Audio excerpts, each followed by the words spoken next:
सत श्री अकाल दोस्तों, मैं Sukhjinder Singh hope immigration service तो अज तुहाडे लई फिर एक कैमरा ते स्पैसीफिकली फॉर IT प्रोफैशनल्स वीडियो लैके हाजिर हाँ। याद रहे कि वीडियो सिर्फ इन्फॉर्मेशन परपज़ लई हैगी है ते अज दी डेट विच ही ये करैक्ट हैगी है। ते IT प्रोफैशनल्स जिहड़े कि उत्थे पढ़दे पे ने वो तो काफ़ी बेनीफिशियल होंगे जोड़े भी कैमरा च पढ़ रहे हैं। ज़्यादा अज की वीडियो असीं जोर देंगे उन्होंने IT प्रोफैशनल्स से जोड़े बाकी स्टेट्स में पढ़ के कह लीए भी ड्यूरिंग TR उत्थे जाना चाहते हैं। साढ़े कोल असीं सिडनी च बैठे हैं तो काफ़ी IT प्रोफैशनल्स अप्रोच कर रहे हैं।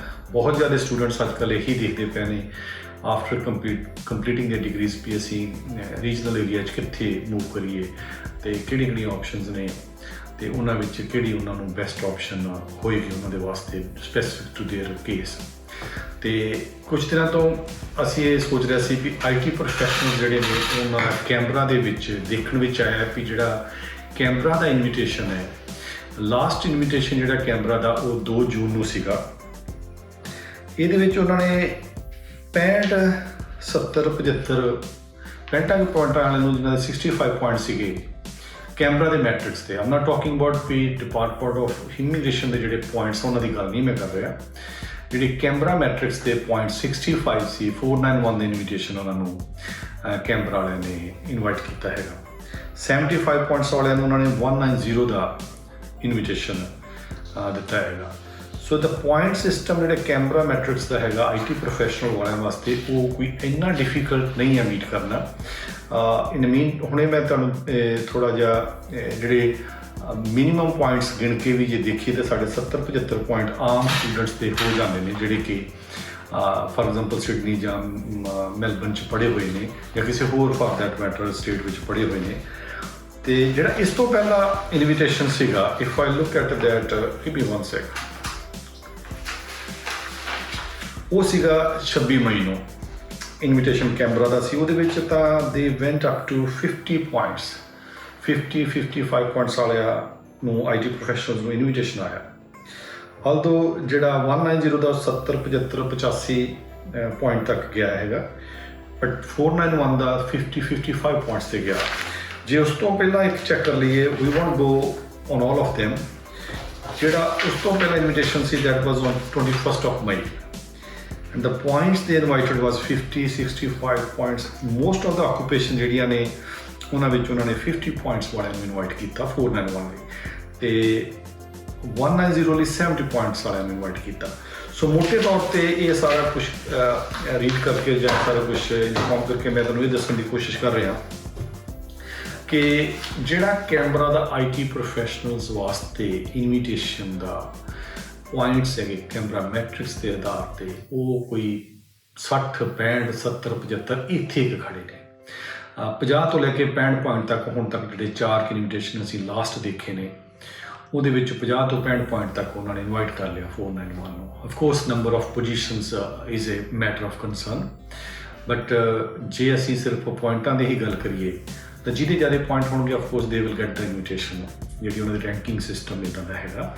हुण जे ਇਹ ਤੋਂ ਲੈ ਲਈਏ, ਹੁਣ ਆਪਾਂ ਇੱਕ ਸਪੈਸੀਫਿਕ ਕੇਸ ਲੈ ਲਈਏ ਵੀ ਕਿਸੇ ਨੇ ਮਾਸਟਰਸ ਇਨ IT ਜਾਂ ਬੈਚਲਰ ਇਨ ਲੈਟਸ ਟੇਕ ਹੋਰ ਸਟੈਪ ਬਿਲੋ ਵੀ ਬੰਦੇ ਨੇ ਬੈਚਲਰ ਇਨ IT ਕੀਤੀ ਹੈ ਤੇ ਉਹ TR ਲਾਂਚ ਕਰ ਰਿਹਾ ਹੈਗਾ ਜਾਂ ਕਰ ਚੁੱਕਿਆ ਹੈਗਾ ਤੇ ਇਫ ਹੀ ਔਰ ਸ਼ੀ ਇਜ਼ ਥਿੰਕਿੰਗ ਵੀ ਮੈਂ ਕੈਮਰਾ ਚਲੇ ਜਾਵਾਂ ਤੇ ਮੇਰਾ ਪੁਆਇੰਟ ਸਿਸਟਮ ਕੀ ਹੋਏਗਾ।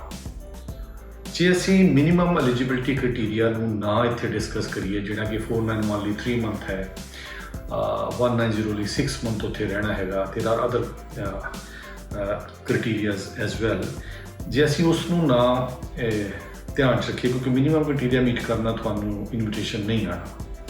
ਸੋ subject to that we do meet the minimum criteria ਤੇ ਅਸੀਂ ਅਜ਼ਿਊਮ ਕਰ ਲਈਏ ਵੀ ਜਿਹੜਾ ਵੀ ਬੰਦਾ ਅੱਜ ਆਇਆ ਸਾਡੇ ਕੋਲ ਉਹ 1 ਸਾਲ कैमरा मूव कर गया। 1 साल बाद का असी ये सारा पॉइंट सिस्टम कैमरा मैट्रिक्स का कैलकुलेट करके देखते हैं। सो अज आया बंदा उन्होंने एडवाइस दी ਜਾਂ उन्हें डिसाइड किया ਇਨਫੋਰਮੇਸ਼ਨ ਬੇਸ ਜਿਹੜੀ ਅਵੇਲੇਬਲ ਸੀ ਵੀ ਉਹ ਕੈਨਬਰਾ ਚਲੇ ਗਿਆ। ਕੈਨਬਰਾ ਜਾ ਕੇ 1 ਸਾਲ ਬਾਅਦ ਉਹਦਾ ਪੁਆਇੰਟ ਸਿਸਟਮ ਕਿੰਨੇ ਪੁਆਇੰਟ ਉਹ ਉੱਥੋਂ ਦੇ ਮੈਟ੍ਰਿਕਸ 'ਤੇ ਕੈਲਕੂਲੇਟ ਕਰੇਗਾ। ਅਫਕੋਰਸ ਦੇਰ ਵਿਲ ਬੀ ਸਮ ਅਜ਼ੰਪਸ਼ਨਸ। ਪਹਿਲਾ ਤਾਂ ਹੈਗਾ ਕੈਨਬਰਾ 'ਚ 1 ਸਾਲ ਤੋਂ ਵੱਧ ਰੈਜ਼ੀਡੈਂਸੀ, 1 ਤੋਂ 2 ਸਾਲ ਦੇ ਵਿੱਚ ਰੈਜ਼ੀਡੈਂਸੀ ਜਿਹੜੀ ਹੈਗੀ ਕੈਨਬਰਾ 'ਚ ਵਿਦ ਫੈਮਿਲੀ। ਸੋ ਜੇ ਫੈਮਿਲੀ ਵਾਲੇ ਹੋ ਤਾਂ ਸਾਰੇ ਫੈਮਿਲੀ ਨੇ ਉੱਥੇ ਮੂਵ ਕਰਨਾ ਹੈਗਾ। ਤੁਹਾਡਾ ਕੋਈ ਵੀ ਫੈਮਿਲੀ ਦਾ ਜਿਹੜਾ ਯੂਨਿਟ ਦਾ ਮੈਂਬਰ ਆ ਉਹ ਕਿਸੇ ਹੋਰ ਸਟੇਟ ਵਿੱਚ ਨਹੀਂ ਰਹਿੰਦਾ ਹੋਣਾ ਚਾਹੀਦਾ। ਸੋ 5 ਪੁਆਇੰਟ ਇਹਦੇ ਮਿਲਦੇ ਨੇ 1 ਸਾਲ ਤੋਂ ਵੱਧ ਤੇ 2 ਸਾਲ ਤੋਂ ਘੱਟ ਰੈਜ਼ੀਡੈਂਸੀ ਤੇ। ਦੈਨ ਇੰਗਲਿਸ਼ ਹੈਗੀ ਆ ਮੇਨ ਐਪਲੀਕੈਂਟ ਦੀ, ਇਹਦੇ ਵਿੱਚ ਸੁਪੀਰੀਅਰ ਇੰਗਲਿਸ਼। ਹੁਣ ਇਹ ਕਾਫੀ ਕਾਮਨ ਹੀ ਹੋ ਗਿਆ ਵੀ ਸਾਡੇ ਜਿਹੜੇ ਸਟੂਡੈਂਟਸ ਨੇ ਜਿਹੜੇ ਦੇਖਣ 'ਚ ਆਇਆ ਵੀ ਉਹਨਾਂ ਨੇ 8 'ਚ ਉਹ ਲੈ ਚੁੱਕੇ ਨੇ ਜਾਂ ਲੈਣ ਦੇ ਲਾਗੇ ਨੇ। ਸੋ ਆਈ ਐਮ ਗੋਇੰਗ ਟੂ ਅਜ਼ਿਊਮ ਵੀ ਉਹਨਾਂ ਨੇ 8 'ਚ ਹੈਗੇ ਨੇ। ਸੋ ਸੁਪੀਰੀਅਰ ਇੰਗਲਿਸ਼ ਹੈ 15 point.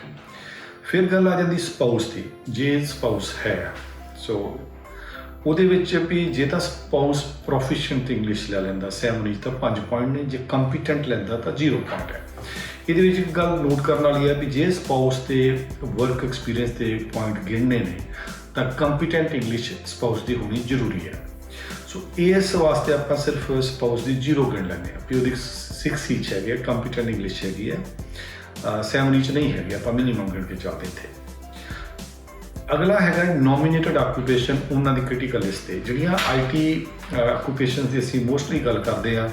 ICT business analyst, system analyst, software application programmer, computer network professionals, ਜਿਹੜੀਆਂ ਅਕਸਰ ਜਨਰਲੀ ਦੇਖਣ 'ਚ ਆਈਆਂ 5-6 ਆਕੂਪੇਸ਼ਨਸ ਨੇ, ਉਹ ਸਾਰੀਆਂ ਉਹਨਾਂ ਦੀ ਲਿਸਟ ਤੇ ਹੈਗੀਆਂ ਨੇ। ਸੋ ਇਹਦੇ 20 ਪੁਆਇੰਟਸ ਜਸਟ ਵੀ ਤੁਹਾਡੀ ਆਕੂਪੇਸ਼ਨ ਔਨ ਦੀ ਲਿਸਟ ਹੈ 20 ਪੁਆਇੰਟਸ ਨੇ।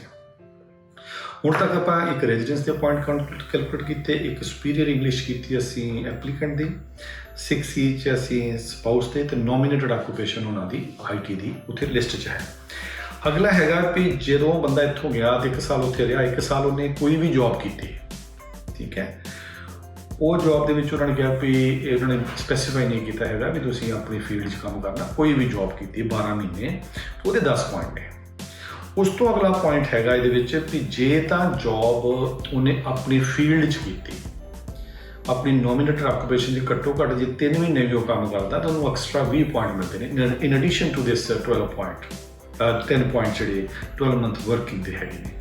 ਸੋ ਅਸੀਂ ਜੇ ਇਹ ਕਹਿ ਲਈਏ ਵੀ ਅਗਰ ਬੱਚਿਆਂ ਨੂੰ ਜੌਬ ਲੱਭਣ 'ਚ ਇੱਕਦਮ ਡਿਫਿਕਲਟੀ ਹੋ ਸਕਦੀ ਹੈ, ਅਸੀਂ ਇਹ 20 ਪੁਆਇੰਟ ਨਹੀਂ ਗਿਣਦੇ ਵੀ ਉਹਨਾਂ ਨੇ ਆਪਣੀ ਫੀਲਡ 'ਚ 3 ਮਹੀਨੇ ਕੰਮ ਨਹੀਂ ਕੀਤਾ। ਅਗਰ ਕਰ ਪਾ ਰਹੇ ਨੇ ਦੈਟਸ ਰੀਅਲੀ ਗੁੱਡ, ਉਹ ਹੋਰ 20 ਪੁਆਇੰਟ ਮਿਲ ਜਾਣਗੇ ਉਹਨਾਂ ਨੂੰ। ਪਰ ਇੱਥੇ ਅਸੀਂ ਇਹ ਗਿਣ ਲੈਂਦੇ। ਉਸ ਤੋਂ ਅਗਲਾ ਇੱਕ ਕਾਲਮ ਹੈ, ਸਿੰਪਲੀ ਮੈਂ ਫॉर ਦਿਸ ਵੀਡੀਓ ਇੱਕ ਕਾਲਮ ਯੂਜ਼ ਕਰ ਰਿਹਾ ਵੀ ਜੇ ਬੰਦਾ ਆਪਣੇ ਫੀਲਡ 'ਚ ਨਹੀਂ ਕੰਮ ਕਰ ਰਿਹਾ ਪਰ ਜਿਹੜਾ ਉਹ 12 ਮਹੀਨੇ ਕੰਮ ਕਰ ਰਿਹਾ ਹੈਗਾ, ਉਹ ਸਕਿੱਲ ਲੈਵਲ 1 to 3 ਦੇ ਵਿੱਚ ਕੰਮ ਕਰ ਰਿਹਾ। ਉਹਦੀ ਜਿਹੜੀ ਜੌਬ ਹੈ ਕੋਈ ਹੋ ਸਕਦਾ ਕਿਤੇ ਪੀਜ਼ਾ ਹਟ ਮੈਨੇਜਰ ਹੈਗਾ ਜਾਂ ਉਹ ਸ਼ੈਫ ਹੈਗਾ, ਸ਼ੈਫ ਲੈਵਲ 2 ਤੇ ਆ ਜਾਂਦੀ ਹੈ। ਸੋ ਜੇ ਸਕਿੱਲ ਲੈਵਲ 1 to 3 ਦੇ ਵਿੱਚ 12 ਮਹੀਨੇ ਕੰਮ ਕੀਤਾ, 5 ਪੁਆਇੰਟ ਤਾਂ ਤੁਸੀਂ ਉਹਦੇ ਗਿਣ ਹੀ ਲਓ। ਸੋ ਅਸੀਂ 20 ਨਹੀਂ ਗਿਣ ਰਹੇ। he or she is not working in their own nominated occupation, they are working in skill level 1 to 3 job. So 5 point ਹੋ ਗਿਆ। ਹੁਣ ਜਿਹੜਾ ਸਪਾਊਸ ਹੈ, there is a spouse in the picture, so spouse ਹੈ ਕੋਈ ਵੀ ਕੰਮ ਕਰ ਰਿਹਾ 12 ਮਹੀਨੇ ਤੋਂ, 5 ਪੁਆਇੰਟ ਉਹਦੇ ਹੈ, ਠੀਕ ਹੈ। ਹੁਣ ਬੈਚਲਰ ਡਿਗਰੀ ਕਰੇ ਤਾਂ 10 ਪੁਆਇੰਟ ਹੈ, ਮਾਸਟਰ ਡਿਗਰੀ ਜੇ ਐਪਲੀਕੈਂਟ ਨੇ ਕੀਤੀ ਤਾਂ 15 ਪੁਆਇੰਟ ਹੈ। ਅਨਦਰ ਪੁਆਇੰਟ, ਜੇ ਤੁਸੀਂ ਪ੍ਰੋਫੈਸ਼ਨਲ ਈਅਰ ACT 'ਚ ਕਰਦੇ ਹੋ, ਕੈਨਬਰਾ 'ਚ ਕਰਦੇ ਹੋ ਤਾਂ 5 ਪੁਆਇੰਟ ਉਹਦੇ ਮਿਲਦੇ ਨੇ। ਹੁਣ ਜੇ ਇਹ ਪੁਆਇੰਟਸ ਨੂੰ ਅਸੀਂ ਕੈਲਕੂਲੇਟ ਕਰਦੇ ਹਾਂ ਤੇ ਇਹ ਬਣਦੇ ਨੇ 75 ਪੁਆਇੰਟ ਜੇ ਬੰਦੇ ਦੀ ਅਸੀਂ ਬੈਚਲਰ ਡਿਗਰੀ ਕਾਊਂਟ ਕਰੀਏ, ਠੀਕ ਹੈ। ਜੇ ਉਹਦੀ ਮਾਸਟਰ ਡਿਗਰੀ ਹੈ ਤਾਂ 80 ਪੁਆਇੰਟ ਬਣ ਜਾਂਦੇ ਨੇ। ਇਹ 75 ਪੁਆਇੰਟ ਉਹਦੇ ਨੇ ਵੀ ਜਿਹੜਾ ਮੇਨ ਐਪਲੀਕੈਂਟ ਆ ਉਹ 12 ਮਹੀਨੇ ਉੱਥੇ ਰਿਹਾ ਵਿਦ ਫੈਮਿਲੀ, ਉਹਦੇ ਸੁਪੀਰੀਅਰ ਇੰਗਲਿਸ਼ ਹੈਗੀ 80 'ਚ ਹੈਗੇ ਆ, ਸਪਾਊਸ ਦੇ 60 'ਚ ਹੈਗੇ ਆ, ਨੋਮੀਨੇਟਡ ਆਕੂਪੇਸ਼ਨ ਲਿਸਟ 'ਚ ਹੈਗੀ ਆ, ਸਾਰੀਆਂ IT ਦੀਆਂ ਜਿਹੜੀਆਂ ਆਕੂਪੇਸ਼ਨਸ ਹੈਗੀਆਂ ਨੇ 5-6 ਸਾਰੀਆਂ ਉਹਦੇ 'ਚ ਹੈਗੀਆਂ ਨੇ। ਤੇ ਜਿਹੜਾ ਮੇਨ ਐਪਲੀਕੈਂਟ ਆ ਉਹਨੇ ਘੱਟੋ ਘੱਟ 3 ਮਹੀਨੇ ਸਕਿੱਲ ਲੈਵਲ 1 to 3 'ਚ ਕੀਤਾ ਹੋਇਆ। ਜਿਹੜੇ ਟੋਟਲ 12 ਮਹੀਨੇ ਉਹਨੇ ਕੰਮ ਕਰਨਾ, ਹੋ ਸਕਦਾ ਪਹਿਲੇ 6-7 ਮਹੀਨੇ ਉਹ ਸਕਿੱਲ ਲੈਵਲ 4 'ਚ ਕੰਮ ਕਰ ਰਿਹਾ, ਬਟ ਅਖੀਰਲੇ 3 ਮਹੀਨੇ ਬਿਫੋਰ ਲੌਂਚਿੰਗ ਦਾ ਮੈਟ੍ਰਿਕਸ ਉਹ ਸਕਿੱਲ ਲੈਵਲ 1 to 3 ਦੇ ਵਿੱਚ ਕੰਮ ਕਰ ਰਿਹਾ, ਠੀਕ ठीक है। ਉਹਦੇ 5 ਪੁਆਇੰਟ ਅਸੀਂ ਗਿਣ ਲੈਂਦੇ। ਸਪਾਊਸ ਕਿਸੇ ਵੀ ਫੀਲਡ 'ਚ ਕੰਮ ਕਰ ਰਿਹਾ, ਕੰਮ ਤਾਂ ਸਾਰੇ ਬੱਚੇ ਕਰ ਰਹੇ ਨੇ, ਸੋ 5 ਪੁਆਇੰਟ ਉਹਦੇ ਉੱਤੇ ਹੀ ਮਿਲ ਗਏ। ਦੀ ਬੈਚਲਰ ਹੈ 10 ਪੁਆਇੰਟ, ਮਾਸਟਰ ਹੈ 15 ਐਂਡ ਪ੍ਰੋਫੈਸ਼ਨਲ ਜਿਹਦੇ 5। Looking at all this 75 point ਹੈ ਵਿਦ ਬੈਚਲਰ ਡਿਗਰੀ। ਜੇ ਮਾਸਟਰ ਡਿਗਰੀ ਕੀਤੀ, ਬਹੁਤ ਬੱਚਿਆਂ ਨੇ ਮਾਸਟਰ ਡਿਗਰੀ ਕੀਤੀ ਹੋਈ ਹੈ ਤਾਂ 80 ਪੁਆਇੰਟ ਬਣ ਜਾਂਦੇ ਨੇ।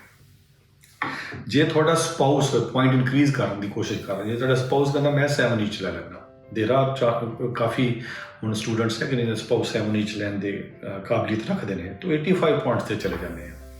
ਪਲੱਸ ਐਟ ਦ ਐਂਡ ਜੇ ਘੱਟੋ ਘੱਟ 3 ਮਹੀਨੇ ਆਊਟ ਆਫ ਦੈਟ 12 ਮੰਥ ਤੁਸੀਂ 3 ਮਹੀਨੇ ਆਪਣੇ ਫੀਲਡ 'ਚ ਆਪਣੀ nominated occupations 20 hours per week 3 month before launch ਦਾ ਮੈਟ੍ਰਿਕਸ ਜੇ ਤੁਸੀਂ ਕੰਮ ਲੱਭ ਲੈਂਦੇ, ਕੰਮ ਕਰ ਲੈਂਦੇ ਆ, ਤਾਂ ਤੁਹਾਡੇ 20 ਪੁਆਇੰਟਸ ਹੋਰ ਐਡ ਹੋ ਜਾਂਦੇ ਨੇ।